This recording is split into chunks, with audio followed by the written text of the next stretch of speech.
todos. Agradeço a presença na continuidade do nosso curso. São 4 encontros.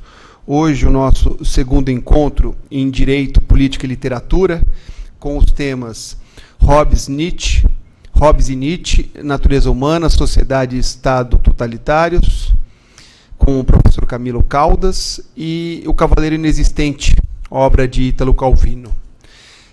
Para a palestra de hoje, as palestras de hoje, vou fazer a apresentação dos professores. O professor Camilo Onoda Caldas é pós-doutor em Democracia e Direitos Humanos pela Faculdade de Direito da Universidade de Coimbra, doutor em Filosofia e Teoria Geral do Direito pela Faculdade de Direito da Universidade de São Paulo, bacharel em Direito e mestre em Direito. Tá certo aqui o som? Bacharel em Direito e mestre em Direito Político e Econômico pela Faculdade de Direito da Universidade Mackenzie, bacharel em Filosofia pela Faculdade de Filosofia, Letras e Ciências Humanas da Universidade de São Paulo. Atualmente é diretor executivo do Instituto Luiz Gama e professor das Faculdades de Direito da Universidade de São Judas e Escola Paulista de Direito. É autor de diversos artigos, obras variadas, entre elas eu destaco aqui pela editora Ideias e Letras, o livro Teoria Geral do Estado.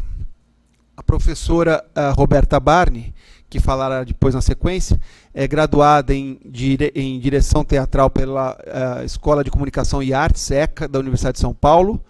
Ela obteve a especialização em Tradução em Italiano, pós-graduação pela Faculdade de Filosofia, Letras e Ciências Humanas da USP. Obteve o mestrado em Letras e doutorado em Linguística, ambos pela USP também. Foi bolsista de pós-doutorado no exterior, na Universidade de Bolonha. Atualmente é professora doutora de Literatura Italiana junto ao Departamento de Letras Modernas da FEFELESH da USP. Desde logo, queria aos professores agradecer pela disponibilidade, pela atenção e pela oportunidade que nós temos aqui na Escola Paulista da Magistratura em discutir temas tão importantes, contando com a presença de vocês. Então, em nome da escola, muito obrigado. Vamos iniciar, então, com a palestra do professor Camilo.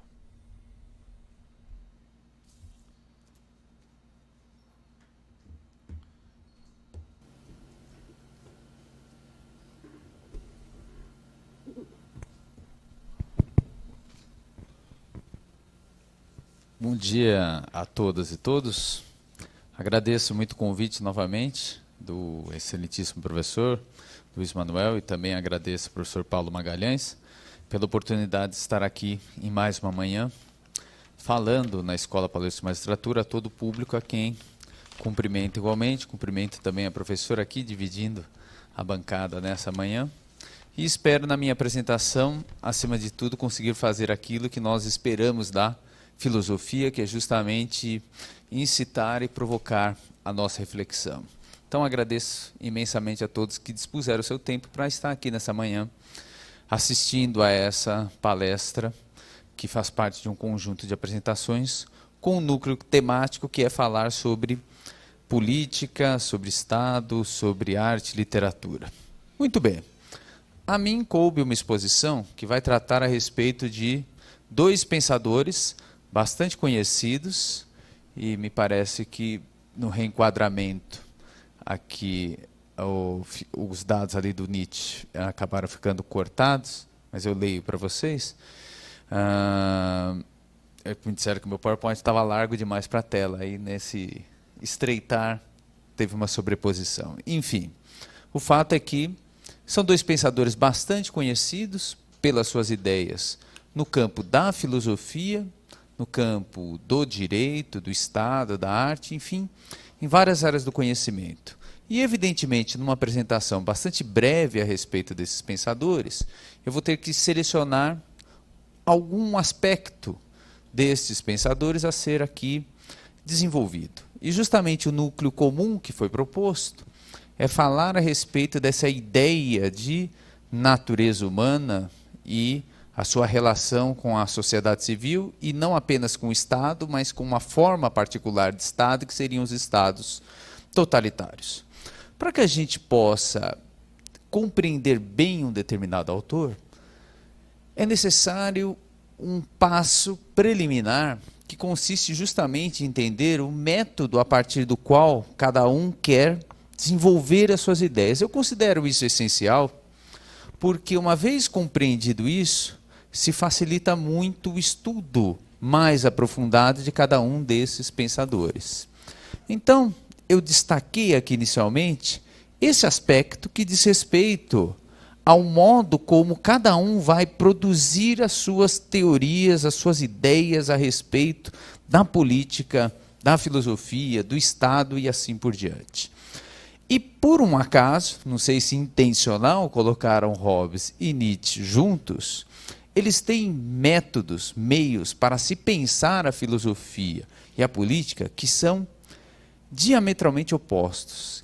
Ou seja, eles divergem muito no modo como alguém deve construir uma teoria a respeito da política e da filosofia.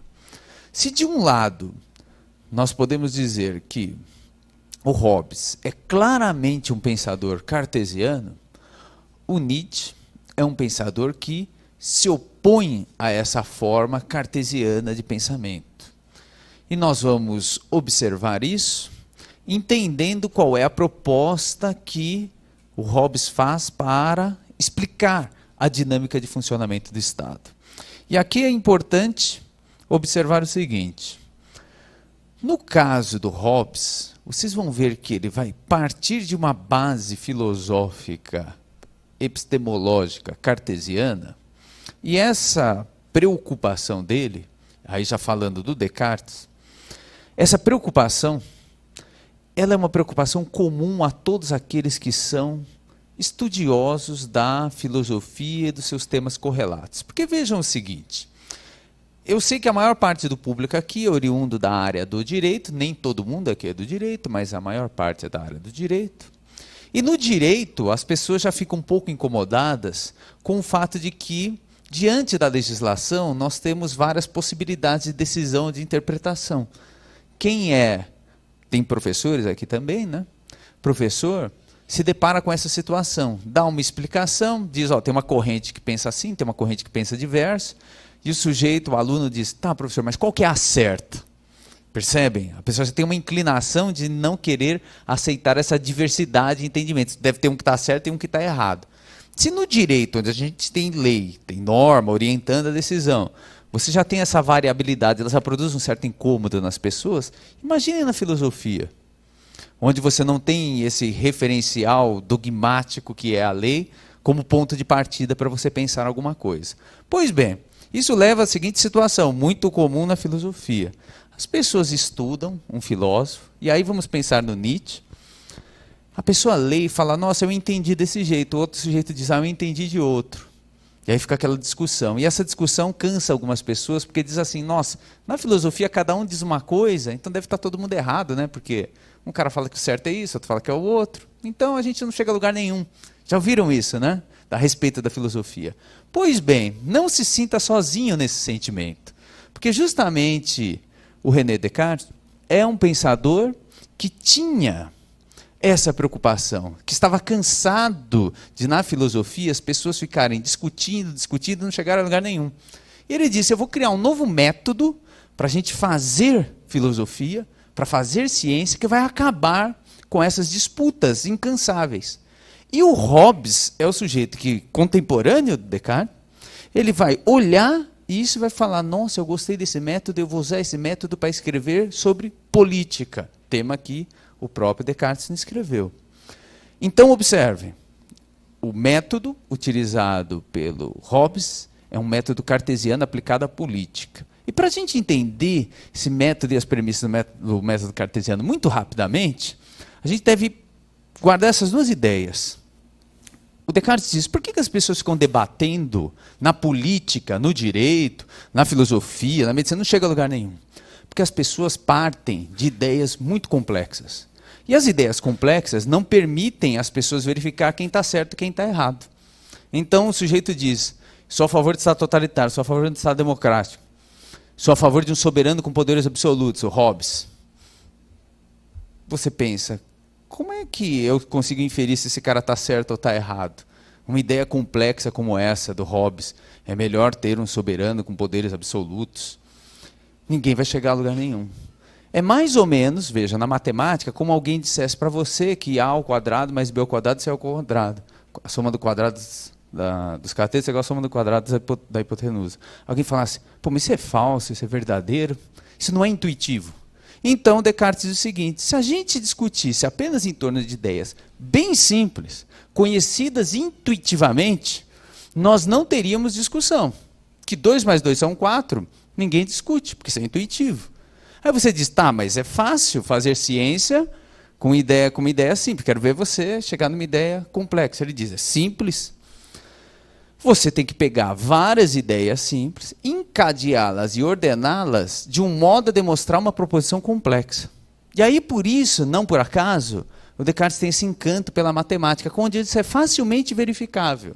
E o Hobbes vai tentar fazer esse mesmo empreendimento dentro da política. Então, entendam.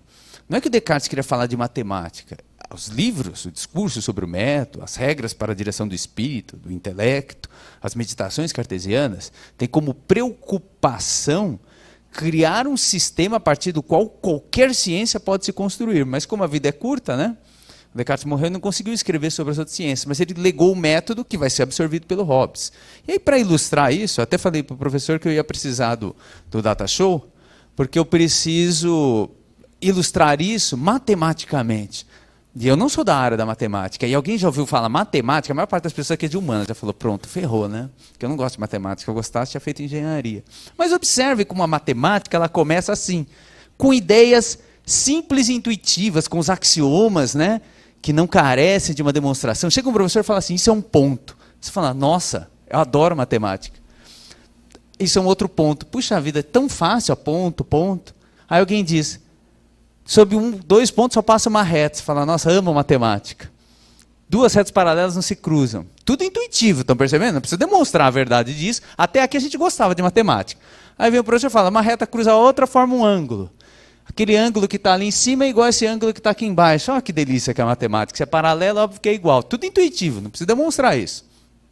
E o ângulo oposto é igual. Aí você fala, amo matemática. Você sempre pode ver, geometria analítica, tudo começa assim.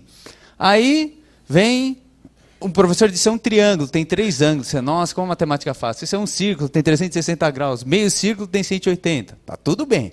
Aí o professor solta uma.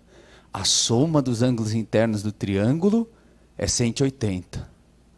Aí você olha, fala, o quê?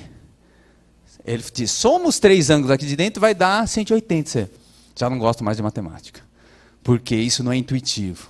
Mas notem, das informações que eu trouxe agora há pouco para vocês, delas já está contido o necessário para a gente demonstrar o que eu acabei de dizer. Por quê? Se a gente redesenhar o que eu tinha feito e colocar um triângulo lá no meio e colocar um círculo ali ó, em cada vértice, você vai observar que eu tinha acabado de dizer, né, que aqueles ângulos são iguais entre si, o A e o A, que os opostos são iguais e que ali também entre C e C os ângulos são iguais. Se somar A, B e C, dá meio círculo 180. Está demonstrado. Perceberam? Ou seja, agora todo mundo concorda que a soma dos ângulos internos é 180. Como é que eu fiz essa demonstração? A partir de ideias bem simples, 2 paralelas não se cruzam, 2 ângulos numa linha de intersecção são paralelos, o oposto é paralelo. Juntei tudo aquilo, pronto. Está demonstrado. Então Descartes diz o seguinte, se eu aplicasse isso ao campo da... E dei uma olhada, quem teve muita dificuldade, né? Que eu fiz rápido aqui, ó, esse oposto é igual a esse aqui é igual a esse, e esse é igual a esse aqui, metade de um círculo é 180. Então, a soma desses 3 juntos é 180. O Descartes diz, se tiver com muita dúvida, você reverifica as etapas mais lentamente. O fato é que o Descartes diz, se eu fizesse isso com tudo, com a religião, com a política, com o direito, etc., as pessoas não ficariam em debates infinitos a respeito da natureza das coisas, do seu funcionamento, etc. Então é como se a gente fizesse nas outras ciências o que a gente faz na matemática. Pega ideias simples, intuitivas, encadeia, ordena e chega à demonstração de uma ideia mais complexa. Pode ver, toda a matemática funciona assim, mesmo o teorema de Pitágoras. Ele tem uma demonstração que, por etapas, você vai notando a veracidade daquilo que está sendo afirmado. Muito bem. O Hobbes olha para tudo isso e fala, nossa, que maravilha. eu vou fazer uma teoria política com esse método cartesiano. E vocês vão ver que o Nietzsche é o sujeito que vai olhar para isso e vai falar, nossa, está tudo errado, porque não é assim que se faz ciência. Mas, enfim, vamos entender, então, o funcionamento dessa teoria do Hobbes, a partir dessa premissa de um método cartesiano. Quem já leu Hobbes, o Leviatã, ele vai notar que ele começa o livro com proposições bastante simples, intuitivas, do tipo, existem indivíduos, os indivíduos... Veja, que é uma afirmação, existem indivíduos, aqui fala, eu estou em dúvida que existem indivíduos. Perceberam? Existem indivíduos. Os indivíduos, eles são dotados de duas faculdades, que o próprio Descartes já descrevia. A vontade e o entendimento.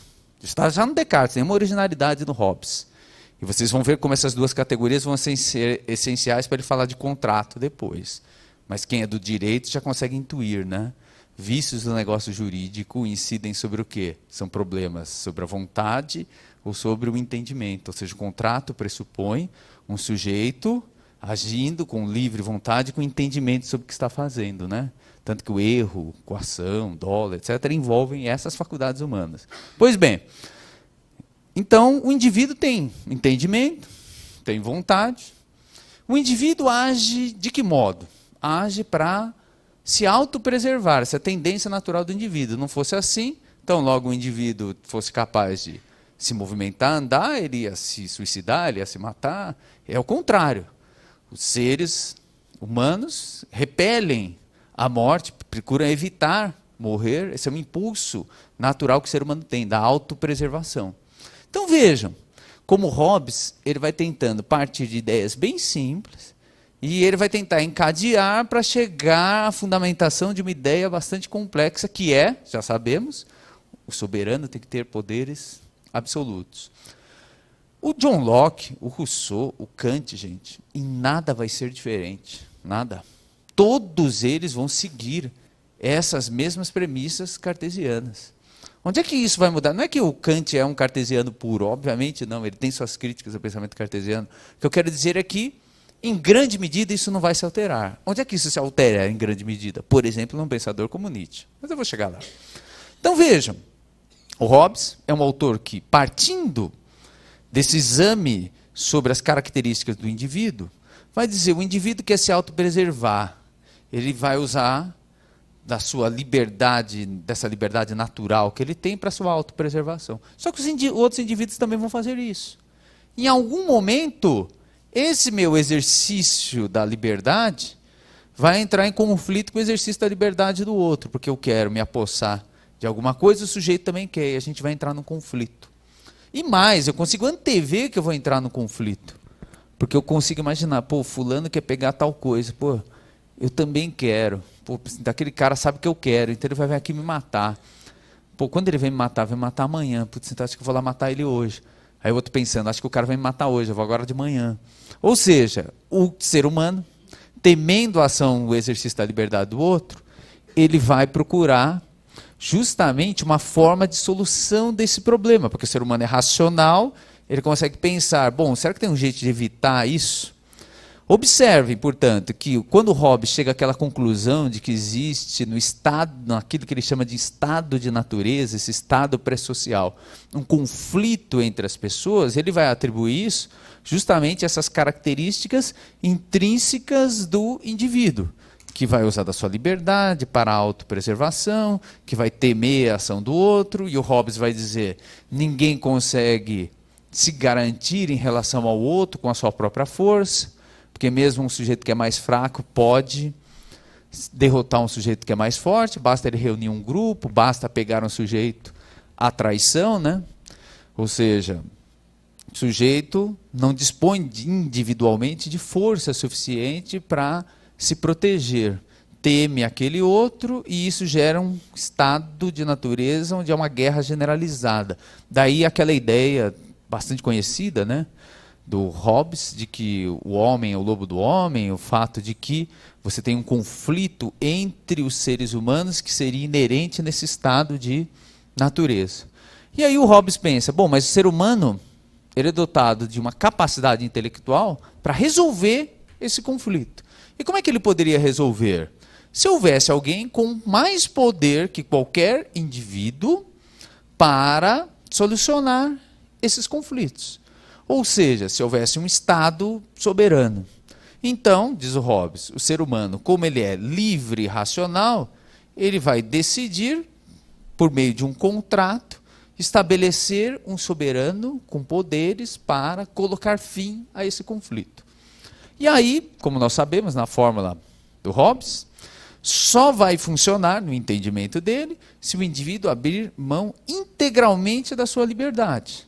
Da liberdade da autotutela, da liberdade da defesa individual dos seus interesses. Porque se cada um ficasse com um pouco dessa liberdade, a gente retornaria ao estado de natureza, onde justamente as pessoas ficam usando da sua liberdade para fazer prevalecer os seus interesses individuais. Daí que o Hobbes chega à conclusão que essa cessão da liberdade tem que ser uma cessão total. Eu não vou entrar aqui em detalhes sobre as exceções que o Hobbes vai estabelecer com relação a isso. O que eu quero demonstrar, de uma maneira, claro, muito resumida aqui, é como o Hobbes vai procurar apresentar uma explicação a respeito da necessidade de um Estado, a necessidade de um soberano e, no entender dele, um Estado e um soberano com poderes absolutos. Muito bem, o que eu quero extrair dessa explicação que é bastante familiar a muitas pessoas? A gente entender duas coisas. Primeiro, como o pensamento do Hobbes não é um pensamento distante de nós. Porque a gente tem uma tendência de pensar o seguinte, mas essa visão do Hobbes não é uma visão que prevaleceu. É uma visão que acabou sendo superada por de outros pensadores que o sucederam, como John Locke, como Rousseau, como Kant, etc. Em certa medida, isso é verdade, e eu já vou falar. Em certa medida, no entanto, o Hobbes é o fundador do pensamento jurídico moderno.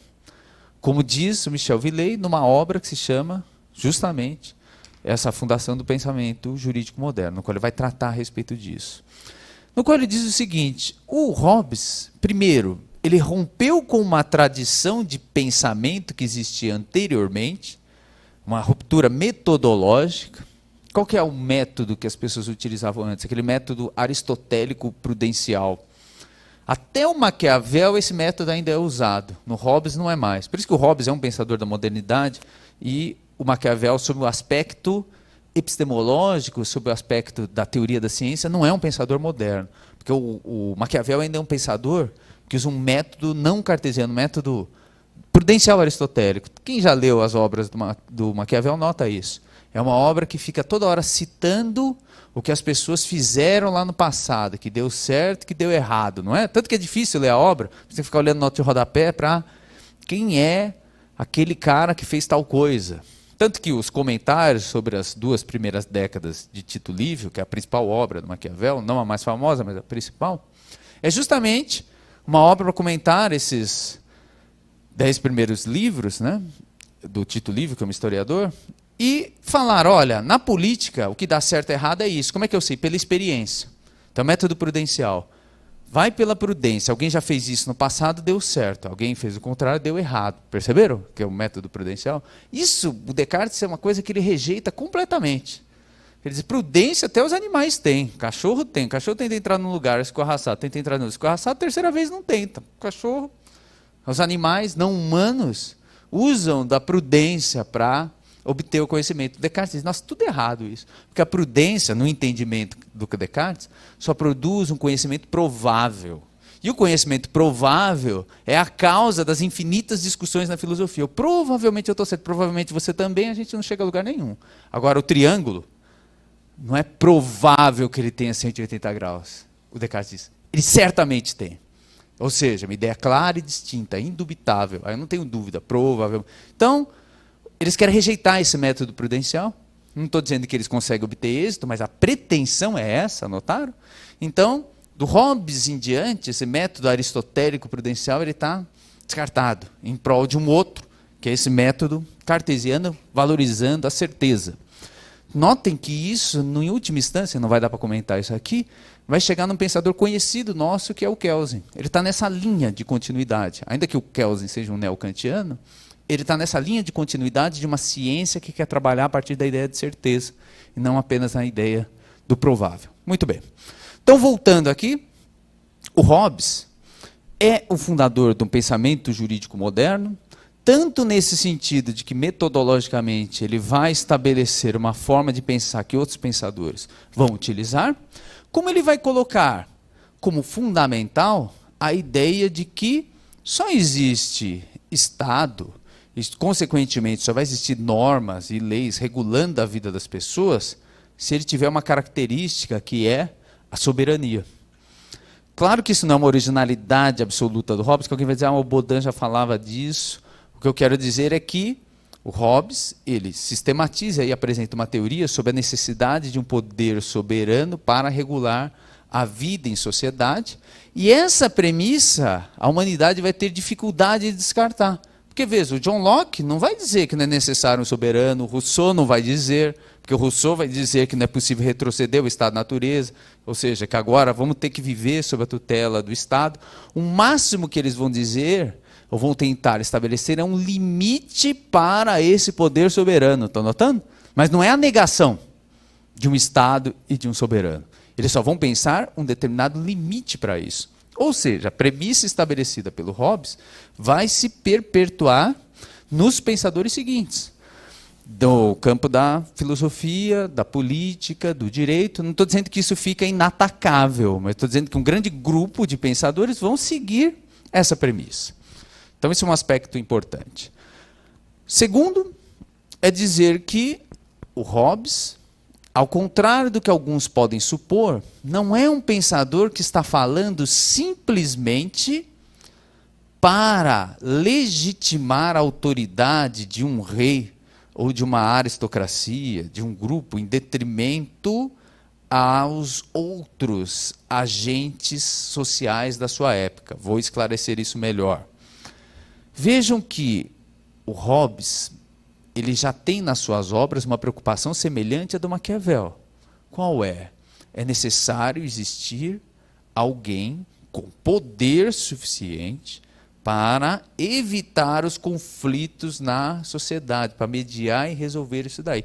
Isso já estava presente no Maquiavel, que tem uma obsessão por esse tema, como alguém conquista o poder e se mantém no poder.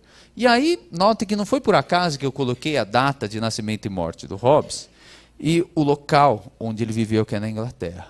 Porque se trata de um período onde você tem guerra civil, onde um rei foi decapitado, Carlos I foi decapitado no machado, né? Veja que nesse aspecto dos franceses com a guilhotina é o iluminismo aplicado até na hora de matar as pessoas, né? Que a guilhotina é uma forma racionalizada de você matar alguém com mais segurança, com mais certeza, com mais previsibilidade, né? Os ingleses, coisa mais bruta, né?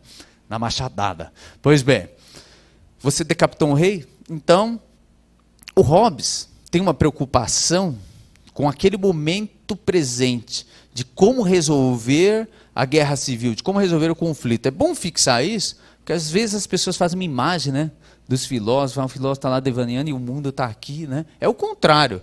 O Hobbes, como todos os filósofos, estão querendo responder às questões do seu tempo. E o Hobbes está querendo responder. Como é que a gente acaba com o conflito? Como é que a gente acaba da guerra com todos contra todos? Tem que ter um soberano. Não podemos mais viver numa sociedade onde cada um tenta exercer a defesa do seu próprio interesse.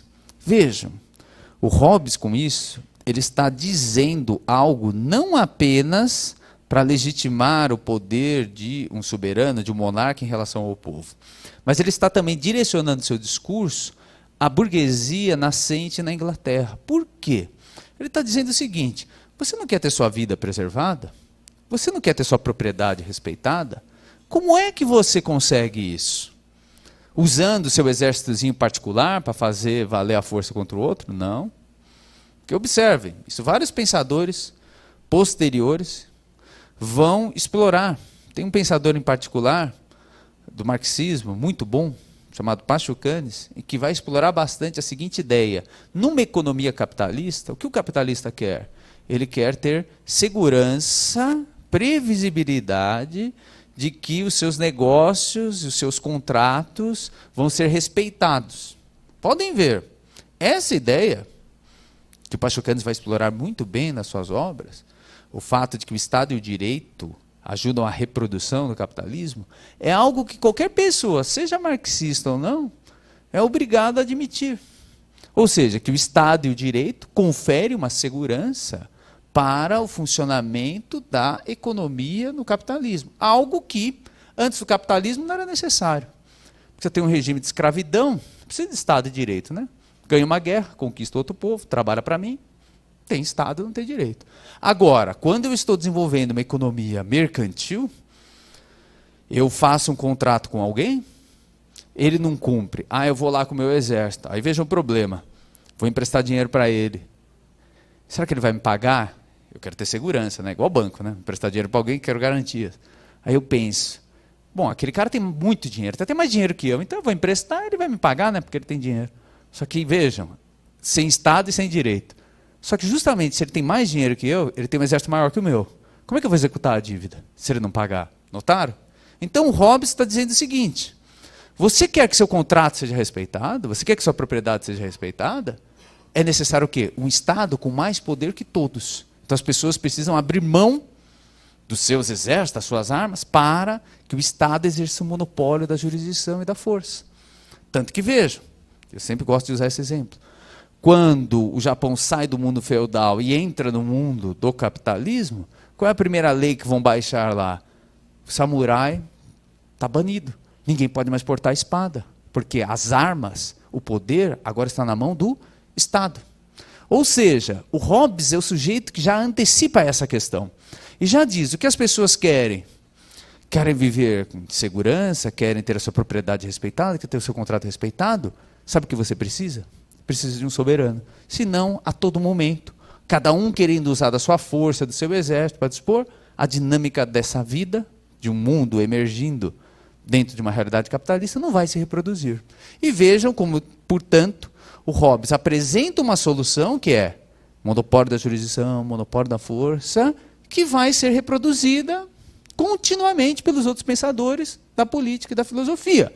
Ocorre que os pensadores posteriores vão tentar colocar um limite a isso, que eu não vou explorar aqui, mas o John Locke dizendo, olha, mas tem que respeitar o direito natural, a propriedade privada, o Rousseau dizendo, tem que respeitar os súditos, ou seja, aquele que governa, governa como um representante da vontade geral do povo, portanto, ele está limitado nesse seu exercício da soberania. O Kant, a mesma ideia, tem um imperativo da razão, um imperativo categórico que guia a ação de todos, inclusive do governante, tem direitos naturais a serem respeitados, etc. Os pensadores posteriores colocando limites para esse poder soberano, mas nenhum deles negando a necessidade de um soberano, a necessidade de uma autoridade de Estado. Quando eu digo ninguém negando, desse grupo, né? Porque vai, obviamente, aparecer pensadores fazendo uma crítica em relação a isso. Percebam, portanto, como Hobbes, ele vai apresentar os fundamentos do pensamento jurídico moderno, que, em que pese sofra algumas reformulações por pensadores posteriores, não é afetado nesse fundamento essencial que eu narrei aqui. Ok? De outro lado, em função do tempo que nós temos aqui, o Nietzsche é um pensador que vai trabalhar com chaves absolutamente diferentes. Primeiro, a começar pelo método dele, que eu não vou ter condições aqui de explicar detalhadamente, mas quem já viu o Nietzsche percebe uma característica que se destaca nos seus textos. Desde o humano, demasiado humano, essa característica aflora e se desenvolve em outros textos, que é o fato de que o Nietzsche vai escrever na forma de aforismos e que ele não é um pensador que tem um pensamento assistemático, é mais que isso. Ele tem um pensamento antissistemático, mais do que assistemático, antissistemático, em que ele privilegia uma certa espontaneidade na sua forma de pensar, ou seja, essa ideia cartesiana de que eu penso, ordeno as ideias, encadeio. Nietzsche fala, nossa, é isso que estraga a filosofia. A gente costuma usar aquele exemplo, eu tinha um professor de redação que ele dizia, para escrever uma redação, você pensa as ideias que primeiro vêm à tua cabeça, aí você coloca no papel, aí você tenta construir uma sentença a partir daquilo, põe um número em cada uma, enumera, encadeia e faz uma introdução, uma conclusão. É um método de redação clássico. Né? Nietzsche olha e fala, é por isso que a filosofia está estragada. Porque as pessoas ficam fazendo isso. E justamente essa mediação que as pessoas ficam tentando fazer entre aquilo que aflora do seu pensamento e a ordenação, muito se perde nessa mediação que o sujeito faz entre aquilo que ele pensou e aquela ordenação que ele vai estabelecendo. Ele diz, não é assim. E, portanto, esse estilo do Nietzsche, de um pensamento muito mais espontâneo e desordenado, para ele representa o melhor modo de você conseguir expressar as ideias no campo da filosofia. Então, é uma rejeição do método cartesiano, dessa ideia de uma ordenação, de clareza, muito pelo contrário. Se você lê o Nietzsche e fala, nossa, esse cara usa muita metáfora, esse cara parece obscuro, etc., isso tem um propósito filosófico. Vejam que, justamente como Nietzsche é um sujeito que rejeita um pensamento dogmático, um pensamento de verdades absolutas, viveu a vida inteira para atuar contra isso, ele justamente quer evitar aquele método cartesiano que cria um sistema hermético, fechado, impenetrável, e criar um texto com muito mais abertura, e um texto que faz com que você fique lendo e tendo que exercitar a sua interpretação sobre aquele texto e gerando dúvidas a respeito das suas certezas em relação ao próprio texto. Isso faz parte do projeto do Nietzsche, justamente colocar esse desafio ao leitor para que ele, tentando interpretar aquele determinado texto, fuja da ideia que eu narrei aqui no começo, que é o aluno que diz assim, professor, mas qual é o certo, qual é o errado? Se o Nietzsche fosse professor, ele, métodos pedagógicos, né, não recomendáveis, ele não ia ficar satisfeito a dizer que ele ia atuar com violência, né, fazer isso que não parece estar fazendo apologia à violência. O fato é que o Nietzsche não ia gostar, né, de alguém do aluno que tivesse essa postura, qual que é o certo, qual que é o errado, né? Pois bem, então, ao escrever os seus vários textos a respeito da filosofia, que vão chegar no Estado e no direito, o Nietzsche vai com um método absolutamente oposto. E ele vai justamente escrever sobre o Estado, dentro de um contexto de uma crítica mais geral a ele, que é uma crítica aos ídolos. Tanto que tem um texto, Nietzsche, Crepúsculo dos Ídolos, onde ele justamente vai inserir o Estado como um desses ídolos que existem. Então, para a gente entender isso aqui rapidamente, a gente deve notar, o Nietzsche é um pensador que quer fazer uma crítica muito radical ao toda forma idealizada que foi construída ao longo da história da humanidade. O que se dá dentro e fora do campo da filosofia. Então, o Nietzsche elege dois inimigos centrais ali. Um é o pensamento religioso e outro é um pensamento metafísico. Os dois padecem do mesmo problema. Ou seja, construir uma idealização que produz uma negação da vida presente do sujeito. Então, ele vai achar que tanto a religião quanto a filosofia vão fazer a mesma coisa. Ou seja, para o Nietzsche, o pensamento metafísico platônico padece dos mesmos problemas que, no caso, o objeto preferencial de crítica dele, o cristianismo padece. Qual? Criar uma concepção de mundo idealizada que produz uma negação do indivíduo à vida presente.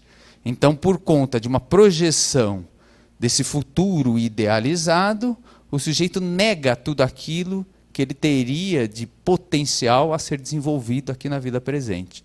Então, o exemplo mais típico que o Nietzsche vai utilizar é, o sujeito fica pensando o seguinte, eu não posso fazer tal coisa, por quê? Porque isso vai me afastar do paraíso, da salvação. Então ele vai dizer, a religião faz isso, é a negação dessa vida presente em função de um futuro de redenção, de salvação. Só que ele vai dizer, isso não é só a religião.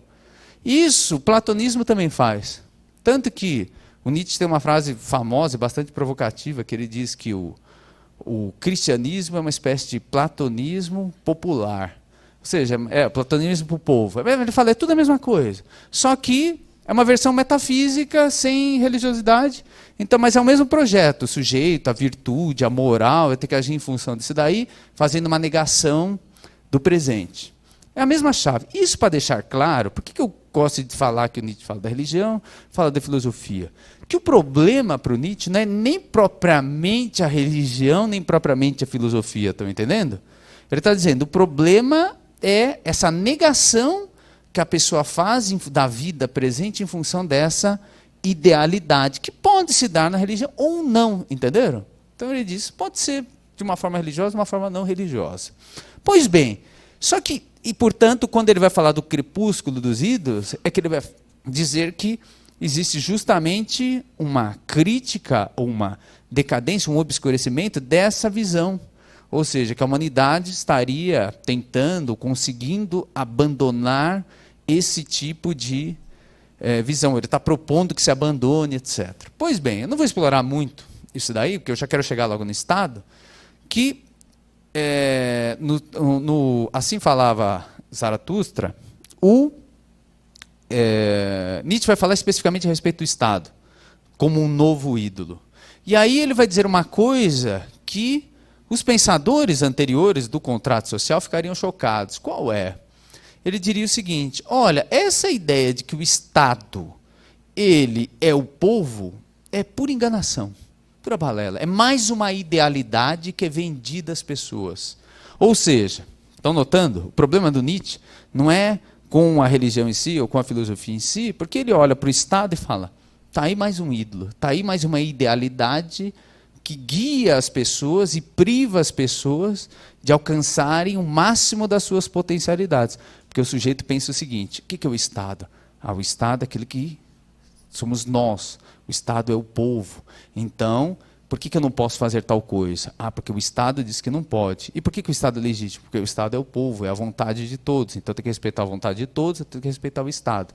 E o Nietzsche diz, lê do engano, porque essa ideia de que o Estado é o povo, de que o Estado representa aquilo que é a aspiração coletiva, ele diz, isso é uma farsa, isso é uma enganação, isso é mais uma idealidade construída para reprimir as potencialidades do humano. Nesse ponto, é bom dizer, né? O Nietzsche ele é apropriado para várias formas de pensamento. E alguém teria uma certa tendência a pensar, bom, então Nietzsche é um pensador liberal, né? Defensor de um Estado mínimo, etc. Cuidado ao tentar fazer esse tipo de afirmação anacrônica, por dois motivos. Veja que eu coloquei a data de nascimento do Nietzsche, e de morte, se não está aparecendo, é 1900. Pois bem, o Nietzsche está dirigindo uma crítica a uma forma de Estado em particular, que é a única que ele conhece, que é o quê? Que é o Estado liberal burguês. Então, não se poderia dizer ao Nietzsche que é criticar o estado de bem-estar social, porque isso nem existe na época dele. Talvez criticasse, mas não dá para dizer porque isso não tem no tempo dele. Ok? Então, se alguém dissesse, mas o estado de bem-estar social é diferente, porque ele permite desenvolvimento de potencialidade humana, etc., poderia discutir isso daí. No Nietzsche, essa questão não está posta. O que ele está vendo é o Estado liberal burguês fazendo uma crítica a esse tipo de Estado, que, no entender dele, não engendraria essas possibilidades do desenvolvimento humano. Pelo contrário, ele promove uma desagregação e um individualismo que são contrários a um desenvolvimento de todas as potências humanas que existem. E aí observem, já caminhando aqui mais para o final, em função do tempo, como o Nietzsche ele vai fazer uma crítica a respeito do Estado, a respeito dessa ideia desse idealizado, né, que aparece no contrato social, porque o contrato social é exatamente isso, e vão ser vários autores que vão dizer isso. O Estado social é uma idealização para legitimar o funcionamento do Estado. Veja como essa crítica do Nietzsche ela pode ser bem apropriada para nós, porque ele está querendo dizer o seguinte, que a gente não deve assumir de pronto a ideia, o Estado é a representação da vontade popular das pessoas. Perceberam como Nietzsche tem realmente algo importante a contribuir? A dizer que a gente funciona de uma maneira automática, pensando assim, bom, se tem Estado, se é Estado de direito, se tem eleição, então está tudo certo, porque o Estado está representando a vontade de todo mundo. Perceberam? O que o Nietzsche está querendo colocar é, suspende esse juízo. Pensa se isso não é apenas uma idealidade que você assume de maneira crítica, introjeta e vive a vida a parte aceitando candidamente essa instância que não deixa de ser uma instância de repressão da vida do sujeito. 2. Quero comentar rapidamente sobre como esse discurso do Nietzsche vai chegar naquilo que é conhecido na filosofia como niilismo. E aí percebam que é bom lembrar que para o Nietzsche o sentido de niilismo é o sentido invertido da tradição, porque geralmente o niilista é dito aquele sujeito que não tem um valor, o niilista que não teria um valor absoluto, ou um valor moral a guiar a sua vida, tal. O Nietzsche inverte essa relação, colocando o contrário, que o niilista é o sujeito que vive em função desse valor absoluto, dessa verdade absoluta. Então, o sujeito que se guia a partir dessas verdades platônicas, imutáveis. O Nietzsche inverte o sentido de niilismo, para dizer que o niilista é o cara que está vivendo em função disso.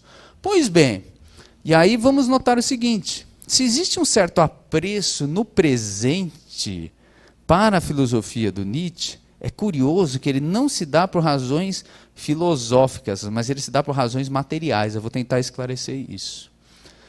Veja, o Nietzsche ele diz, as pessoas negam essa vida presente, essa vida que as pessoas poderiam ter aqui em função dessa idealidade projetada no futuro. Então a pessoa aceita reprimir certos desejos, certas vontades em função desse futuro metafísico, religioso, etc. Quando Nietzsche diz isso, ele pensa o seguinte, se as pessoas perdessem esses ídolos, essas idealidades, talvez as pessoas passassem a viver mais aquilo que elas podem viver aqui no presente. É curioso que o Nietzsche desperta muito interesse das pessoas na atualidade, mas olha que coisa curiosa, geralmente não é porque o sujeito leu toda a história da filosofia e pensou, nossa, eu me identifiquei com o que o Nietzsche diz. É o contrário. É justamente porque no tempo presente as pessoas perderam todas as perspectivas de futuro que elas se tornam anti-nihilistas no sentido do nietzscheano ou nihilista no sentido tradicional. Vou explicar isso. Veja. Pensem os vários âmbitos da vida do indivíduo hoje. O âmbito da política. O sujeito pensa, vai vir alguma coisa boa na próxima eleição? Vai vir alguém bom na política? Algum político vai resolver os problemas da minha vida? Se fizer uma enquete, você acha que basta uma nova eleição, as pessoas vão acertar o voto e a gente vai entrar numa sintonia perfeita, todo mundo vai viver bem? Não. Você já olha para a política, aquela desesperança, não tem futuro. Tipo, se eu votar nesse, voto naquele, não dá certo, dá errado, dá errado, tento aqui. Percebe? Política não tem horizonte. Vejam a diferença para a gente entender isso. Eu estou dizendo pós-década de 90. Porque década de 70, gente, o mundo tinha perspectiva política. Pelo menos tinha uma idealidade para acreditar. Quem era anticapitalista dizia, um dia os soviéticos vão acabar, vai ser economia de mercado, vai ser todo mundo feliz. Aí acabou a União Soviética, agora prepondera a visão economia de mercado e tal, mas ninguém está feliz. Mas pelo menos acreditava que ia estar. E o contrário, os soviéticos dizendo, um dia a gente acaba o capitalismo e vai ser todo mundo feliz. Perceberam? A política oferecia para as pessoas um horizonte. Agora você olha e pensa, o que tem na política? Tudo que eu tenho é, bota um, bota o outro, infelicidade. Aí você vai para o campo ambiental, piorou, né? Meio ambiente. Só olha para o futuro e você pensa, é o colapso. Então, do ponto de vista ambiental, não tem futuro. Do ponto de vista da economia, é o pior. O sujeito pensa, meu emprego, não tem mais segurança no meu emprego, então não tem mais carreira, não tenho futuro. Eu não vou ter aposentadoria, não vou me aposentar, não tenho futuro. Agora eu trabalho sem carteira assinada. Veja, o FGTS é o futuro. O sujeito pensa, vou sacar, vou receber a multa, o cara tem um futuro. O sujeito que é servidor, agora vai acabar essa estabilidade. O sujeito pensa, não tem futuro. Perceberam? Como o mundo contemporâneo coloca o sujeito sem uma perspectiva de futuro, e aí pode usar em todos os campos. Você vai olhando em todos os campos, o sujeito não vê futuro nenhum. Então ele pensa, só sobrou o quê? A vida presente. Por isso que eu falei, a pessoa é empurrada para o niilismo, não por uma questão filosófica, mas porque, como Nietzsche diz, quando a pessoa não tem perspectivas para o futuro, resta a ele a vida presente. Só que aí tem um problema, né? Porque a vida presente é péssima também. Ou seja, a vida presente não é o desenvolvimento, não é o espaço do desenvolvimento das potencialidades humanas. Inclusive porque o Nietzsche diz, porque as pessoas têm um apreço idealizado sobre o trabalho, um apreço desmedido por isso, onde as pessoas só encontram sentido na vida na execução do trabalho, mas o trabalho em si mesmo não é uma fonte de prazer para o sujeito, é só um meio para ele atingir o prazer em outras fontes que não é o trabalho. Mesmo assim, as pessoas idolatram e idealizam o trabalho, diz o Nietzsche. Ou seja, as relações de trabalho no mundo só se precarizando, então é o seguinte, você não tem futuro e o presente é algo que está muito ruim. Tanto que basta pensar o seguinte, vamos pegar, aqui tem muita gente que trabalha no Poder Judiciário aqui, eu sei, né? Quando você pensa, quais foram as razões pelas quais você escolheu trabalhar no Judiciário? Foi do tipo, é porque é a instituição que realizará a justiça, que fará o bem para a humanidade, etc. Você pensou, pagar bem, me dá uma certa estabilidade, dependendo do cargo, me dá uma certa notoriedade. Qual foi o que motivou o sujeito a estar ali? Estão notando?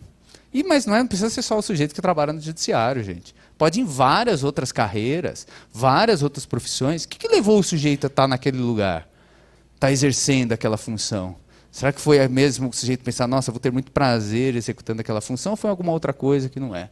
E mesmo assim, diz o Nietzsche, as pessoas têm um apreço, uma idolatria pelo trabalho que é desmedida.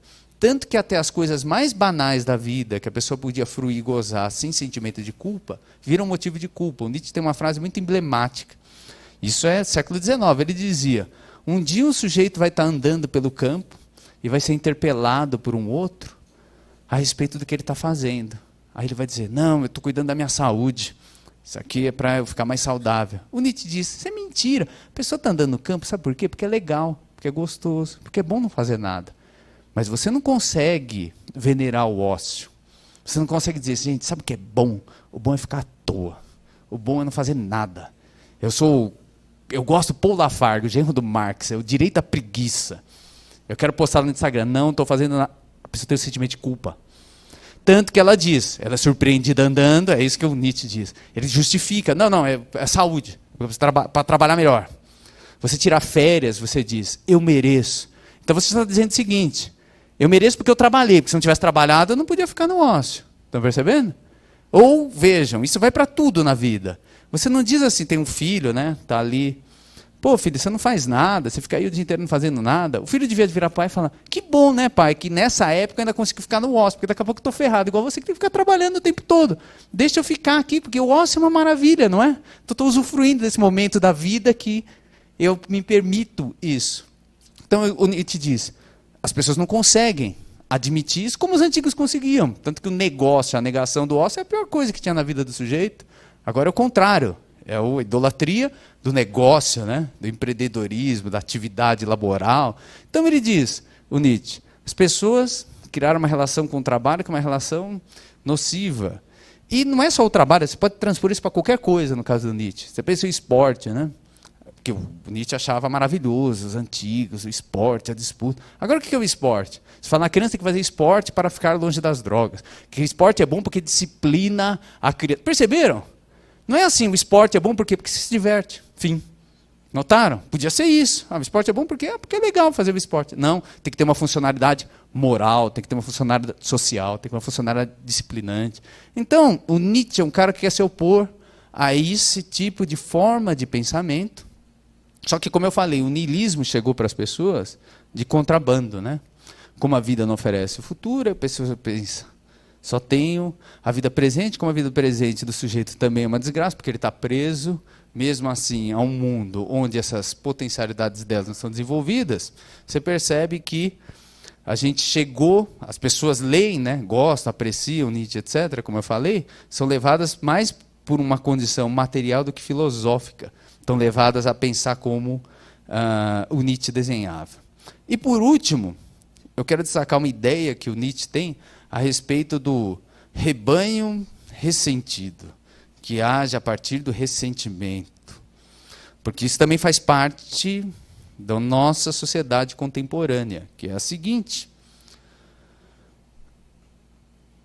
Quando você pensa na atualidade, você percebe que existem grupos ou pessoas que dizem o seguinte: olha, eu não vou agir mais em função de uma moralidade idealizada ou de certos ideais que não têm sentido e que fazem uma negação da minha existência e da minha vida. Vou usar 2 exemplos para ilustrar isso daí. Um vem do movimento LGBT, o outro vem do movimento feminista. O que esses movimentos querem fazer? Acabar com certas idealizações. Você gosta de alguém que, numa relação afetiva, você diz: vou viver isso. Isso é o Nietzsche. Vou viver isso daí. Em que pese, existe uma idealização moral contrária a isso. A mulher, que é feminista, ela diz o seguinte: eu não vou cair nas armadilhas que dizem: olha, eu namorei um cara, não posso namorar outro, porque vou ser mal visto, né? Porque sair com um, sair com outro. Fala, não, vou sair com um, quero sair com outro. Os homens fazem isso, quero fazer também. Perceberam? Está rompendo com essas idealidades que produzem uma negação na vida. Só que é aí que o Nietzsche apresenta essa figura do rebanho ressentido, do sujeito que não consegue romper com isso. E aí ele tem um ressentimento, porque às vezes, no fundo, ele também queria viver daquele jeito. Ou seja, queria realizar aquela potencialidade, aquele desejo que ele tem. Aí ele vê o outro realizando, o que ele quer fazer? Reprimir o desejo do outro. E qual é uma das instâncias dessa repressão? É o Estado. Então o sujeito diz: olha, o Estado tem que vir aqui, tem que proibir casamento entre 2 homens, casamento entre 2 mulheres. Ou seja, tem que fazer a repressão. O Estado tem que reprimir esses movimentos feministas que produzem a degradação moral da sociedade. Perceberam? Que se apela para a figura do Estado para reprimir o sujeito que está ali na vida vivida do Nietzsche, em função dessas idealidades morais, que o outro próprio indivíduo não consegue realizar e opera sempre a partir do ressentimento. E aí eu vou pegar um outro exemplo para terminar, que é o caso do direito penal, né? Existe uma certa forma de se pensar a repressão ao crime, a repressão à violência, nos seguintes modos, que é o do rebanho ressentido. Você foi vítima de uma violência. Então, o que eu quero? Que o Estado seja violento com as pessoas, que mate as pessoas, que encarcere, que pune, etc. E assim vai. Tanto que, vejam, não é surpreendente se você encontrar alguém tentando mobilizar uma política de encarceramento ou mesmo de extermínio em massa pelo Estado a partir da categoria do ressentimento. Então você está ressentido porque você foi ferido, porque você foi magoado, porque alguém da sua família foi assassinado, e aí você quer o quê? Uma resposta do Estado que seja a resposta da violência. Vejam, a filosofia do Nietzsche é uma filosofia que chama as pessoas a pensar as suas responsabilidades.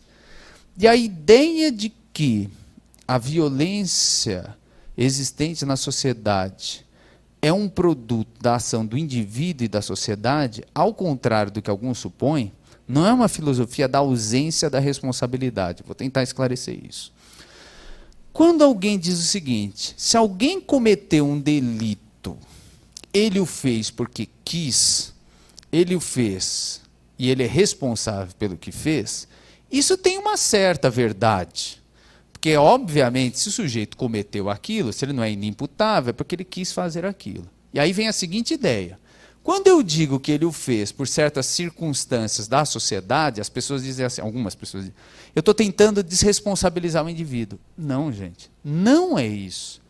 Obviamente, quando você diz, olha, o indivíduo cometeu uma conduta, etc., você quer que ele seja responsabilizado. Ninguém está dizendo que ele não vai ser responsabilizado por aquilo. Só que a gente quer dar um passo além. A gente quer pensar, será que eu não tenho alguma responsabilidade por tudo o que acontece no mundo? Veja, a gente vai lá no Aristóteles. Aristóteles, gente, morreu 322 a.C. Ele já tinha sacado o seguinte: se um sujeito faz alguma coisa, ele faz pela vontade dele, e só existe juízo ético e antiético porque os seres humanos são livres. Então, eu só posso condenar alguém moralmente porque o sujeito é livre. Porque se ele não fosse livre, não haveria condenação moral. Eu já disse isso numa outra palestra. Uma árvore cresce e rachou a calçada. Você não diz que ela é imoral. Por quê? Porque ela não tem essa liberdade. Bate sol, fotossíntese, cresce a raiz. Essa é a máxima que eu sei de botânica. Cresce a raiz, rachou a calçada. Agora, se o indivíduo vem e quebra a calçada, você diz, isso é imoral, isso é antiético, porque ele é dotado da liberdade. Então, só a liberdade permite um juízo ético sobre a conduta. Então, Aristóteles já sabia disso. Se alguém cometeu um ilícito, se alguém cometeu uma violência, e ele é livre, podia não ter feito, ele vai ser responsabilizado. Mas o Aristóteles, já na antiguidade, dizia, se um sujeito age de um certo modo, ele age a partir de certas afecções. Ou seja, e essas afecções podem ser internas, pode ser a memória, pode ser a imaginação, ou essas afecções podem ser externas. O que o Aristóteles, portanto, já estava dizendo há muito tempo? O indivíduo age a partir de certas interferências, internas ou externas. Então, quando a filosofia chega e diz, olha, se a nossa vida em sociedade é uma vida sempre na relação com o outro, se as pessoas são afetadas pelas nossas ações, cabe a nós examinar de que maneira que a gente está afetando as outras pessoas. Ou seja, se alguém desenvolveu uma motivação para agir de um determinado modo, cometer uma determinada violência, obviamente isso é um produto da vontade dele, mas a vontade humana, ela é um produto dessas relações que o sujeito estabelece com o outro. Então vejam, essa, portanto, não é a filosofia da desresponsabilização, é a filosofia da responsabilização absoluta, de dizer o sujeito é responsável, mas nós também somos responsáveis por aquilo que existe no mundo, aquilo que existe na sociedade. Então perceberam que é o oposto? Quando você começa a pensar por que existe a violência, por que a violência acontece contra algum, solução do ressentido diz o seguinte, o Estado vai lá, mata o sujeito, acabou. Isso é bem mais fácil, bem mais simples. Agora, se você ultrapassar essa filosofia do ressentimento, puro e simples, você vai ter que pensar, tá, mas por que aquilo está acontecendo? Aquilo podia não acontecer? O que afetou o sujeito para chegar nesse ponto? Aí percebe, isso dá bem mais trabalho, né? Isso é bem mais difícil, é bem mais incômodo. Mas a filosofia é isso. O Nietzsche é isso. É uma perspectiva a partir do qual a gente abala as nossas convicções, a partir do qual a gente abala as nossas idealizações e abre o horizonte para refletir a respeito daquilo que a gente considera mais certo, mais inabalável. Enfim, eu sei que a minha interpretação e exposição a respeito do Nietzsche é uma das possíveis que existe. Se alguém tem outra e vai contribuir na forma de perguntas aqui, é ótimo, gente, porque é isso que o Nietzsche mais desejaria, que as pessoas se sentissem incomodadas pela filosofia, pelas ideias, e a partir dali pudessem pensar o novo e o melhor. Se eu conseguir, na minha exposição, atingir esse objetivo, só tenho a agradecer a vocês pela atenção. Um excelente dia.